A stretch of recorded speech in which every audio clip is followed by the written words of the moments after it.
ഏവർക്കും സിനിമ വാർത്തകളിലേക്ക് സ്വാഗതം. ലാലേട്ടൻ്റെ ദൃശ്യം 3 സിനിമ അങ്ങനെ സിനിമയുടെ 15ാം ദിനമായ ശനിയാഴ്ചയിലേക്ക് എത്തിയിരിക്കുകയാണ്. സിനിമയുടെ ഇന്നത്തെ കളക്ഷൻ നോക്കുമ്പോൾ ഗംഭീര കളക്ഷൻ തന്നെയാണ് സിനിമ ഇന്ന് നേടിയെടുത്തത്.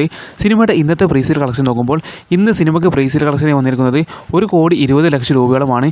അപ്പോൾ സിനിമയ്ക്ക് ഇന്നും കേരളത്തിൽ നിന്ന് 1.5 കോടിക്ക് മുകളിൽ കളക്ഷൻ വരുമെന്ന് ഉറപ്പായിരിക്കുകയാണ്.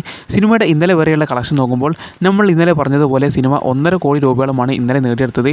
അങ്ങനെ സിനിമ വെറും 16 ദിവസം കൊണ്ട് 236 കോടി രൂപയോളം വേൾഡ് വൈഡായി നേടിയെടുത്തിരിക്കുകയാണ്. സിനിമയുടെ കേരള കളക്ഷൻ 82 കോടിക്ക് മുകളിൽ വന്നിട്ടുണ്ട്. സിനിമയുടെ ഇന്നത്തെ കളക്ഷനിലേക്ക് കടക്കുമ്പോൾ ഇന്നും സിനിമയ്ക്ക് നമ്മൾ എക്സ്പെക്ട് ചെയ്യുന്ന കളക്ഷൻ 1.5 അല്ലെങ്കിൽ 2 കോടി രൂപയോളമാണ്. അങ്ങനെയെങ്കിൽ ഇന്നത്തോടെ സിനിമയുടെ കേരള കളക്ഷൻ 85 കോടി രൂപയും സിനിമയുടെ വേൾഡ് വൈഡ് കളക്ഷൻ 238 അല്ലെങ്കിൽ 239 കോടി രൂപയോളം എത്തുന്നതായിരിക്കും.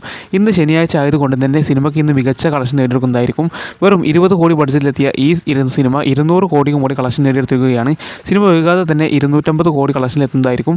ഇന്നും നാളെ അവധി ദിനമാണല്ലോ, അതുകൊണ്ട് തന്നെ സിനിമ ഈ ദിവസങ്ങളിൽ മികച്ച കളക്ഷൻ തന്നെ നേടിയെടുക്കുമെന്ന് നമുക്ക് ഉറപ്പാണ്. എന്തായാലും നിങ്ങളുടെ അഭിപ്രായങ്ങൾ തീർച്ചയായും കമൻറ്റ് ചെയ്യുക. ഇതുപോലുള്ള സിനിമ വാർത്തകൾക്കായി ഈ വീഡിയോ ലൈക്ക് ചെയ്ത് ചാനൽ സബ്സ്ക്രൈബ് ചെയ്യാൻ മറക്കല്ലേ.